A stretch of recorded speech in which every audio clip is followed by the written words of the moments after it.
Hello friends, welcome back. Thank you so much for joining me. Today is day 12 of our 13 days of Halloween series here at Polly's Paper Studio. If you're just joining in, you can find links to the first 11 days at the top of the description so you can get caught up. For today's project, this is also going to be my 4-sheet challenge for October.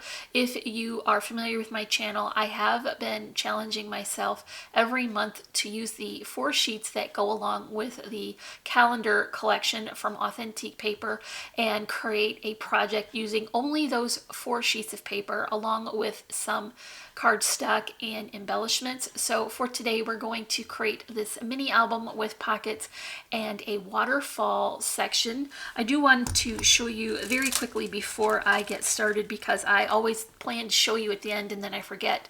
This is what remains of my 4 sheets, so more than I usually get, but not very much at all. And I think I used my paper very sparingly and well, and I hope that you love this project as much as I love creating it. So stick with me and we'll make this together. To create the base for my mini album, I'm taking 110-pound cardstock. This is cut to be 6 by 12 inches. I'm putting my first score line in at 4 and the next score in at 4 3/4. Then I'm moving down to 8 3/4 and 9 1/4. That's going to give me a finished size of 4 by 6, and then the spine on the left will be 3/4, the spine on the right will be 1/2 inch. So I've got the last page here. It's just a piece that is cut 4 by 6.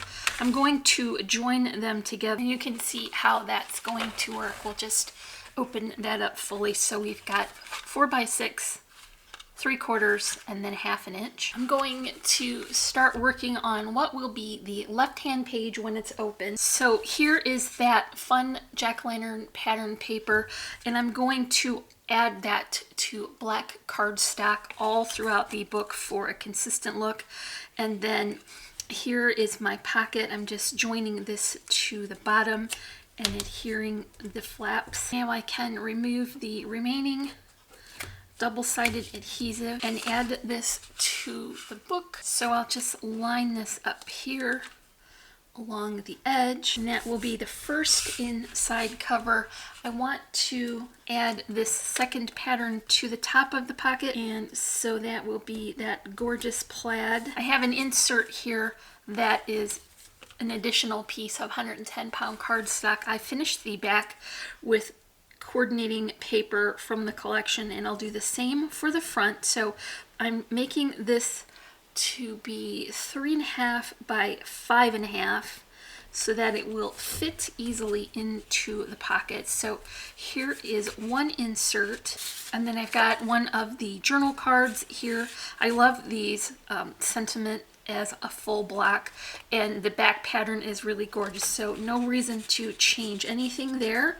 So here is this pocket. Now what I want to do is add a little bit of decoration for my pocket front.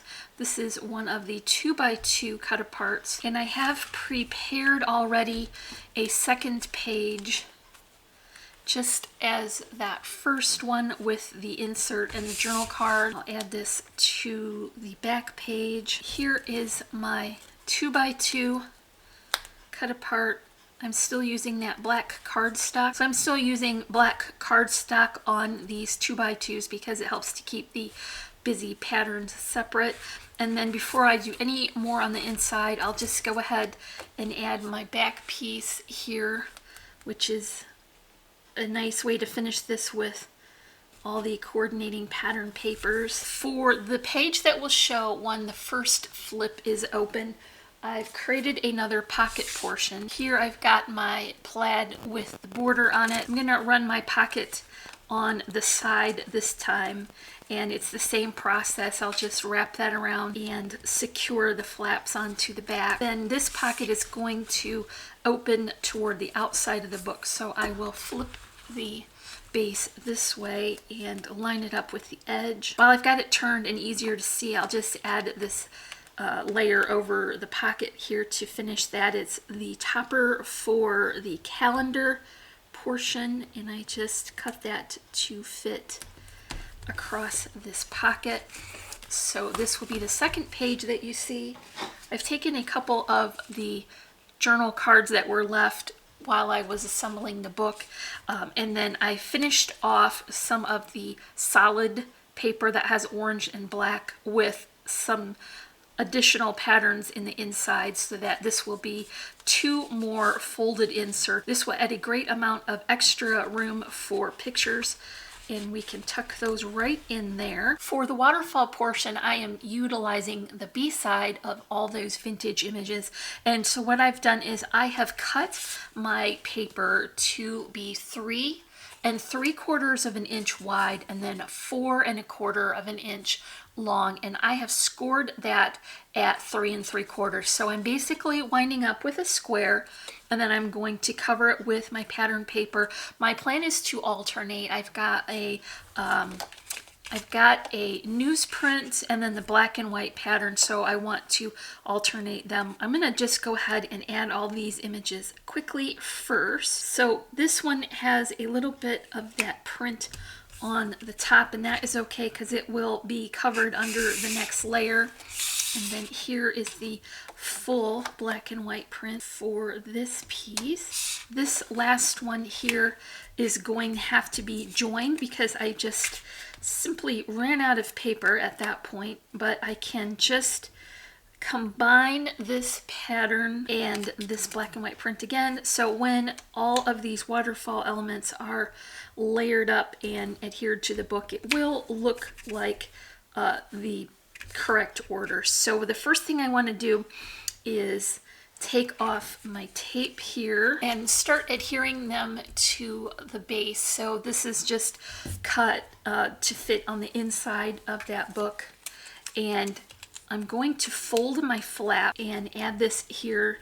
And how I'm going to hopefully keep it all straight is to measure it all from the bottom. Hopefully get my borders perfect. Okay, so here is the next layer. This is going to be that newsprint lined up here. Then the next one is the black and white print again. I don't know if it's difficult to see that on camera because there isn't much contrast, but it is lining up very well. Here is the next one. So for the top portion of this waterfall, I've got the image that came from the cut apart sheet. This was already a perfect size nearly. I just trimmed it down a little bit. And then I've included a small strip of the offcuts as I was working along, and this will work to secure this waterfall in place. So once again, I'm just going to line it up here. So I just wanted to show you before I adhere it that I have put my adhesive tape only to the bottom of the image, and this portion here does not have tape because you don't want to accidentally seal up your waterfall. So I'll just line it up here at the bottom, making sure that I keep my nice even border, and then I'll tuck that flap again and add it right to the top. Okay, I did expect there to be a little bit of extra on the bottom. What I'm going to do is tip this over, clip off the remainder that is hanging over. So before I add this to the book, I did include a clip that coordinates with the pattern paper on the bottom so that we can tuck this tab into it and keep the waterfall nice and secure. So let's add that to the book now, and then tuck that tab underneath the clip, and now our waterfall will stay nicely tucked in there and secure. So let's work on the front cover. I want to include a ribbon closure for my book to tie it up, so I'm going to add this now. There's just a bit of double-sided adhesive tape there to hold this secure, and then I can build up the layers and it will sandwich that trim in between the cover and the base. So I've got my first layer here, and that is more of that glorious plaid, my favorite. And I can just keep this book open this way. It'll be easier to get things lined up. Once I got into my scraps, I had to do a little bit of paper joining and piecing so that I could get what looks like a full image, but behind there, they're just added to the back and then covered with the next layer. So I've got a small little die cut piece here with the scalloped edge, more of the black border, and that fun jack-o'-lantern and bat pattern. Here is the other portion of that. See, I didn't have enough to fill that whole space, but that's fine because it will be hidden under the next layers. So I'll just line that up here at the bottom. And then my vintage image is much larger and more rectangly than I usually put on. I would typically cut them out with a circle die and put a border, but I really liked the layout of this, and I thought once I put my embellishments on it would be perfect. So I clipped that out, put foam on there, and then a little bit of Tombow and some double-sided adhesive to hold that down. So that's just going right here about in the middle, and that foam is going to add a nice amount of dimension.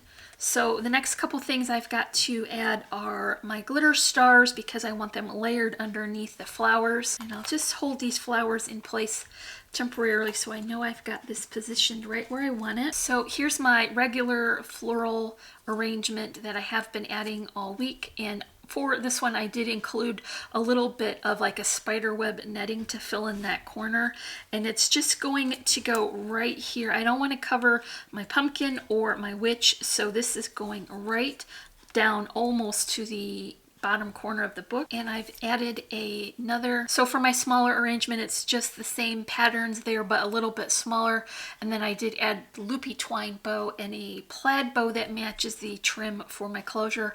Also included a couple of metal charms here that are for the holiday. Just going to add that right along the edge of the foam section so that I don't get a lot of extra bulk from that ribbon. It's not sitting on top of the focal image, it's more on the base. Got a couple vintage buttons to add here just in this top corner. So that's all for our 4-sheet challenge for October using the calendar collection from Authentique paper. It's also day 12 of our 13 days of Halloween series. If you enjoyed this project, make sure that you come back tomorrow for our final day.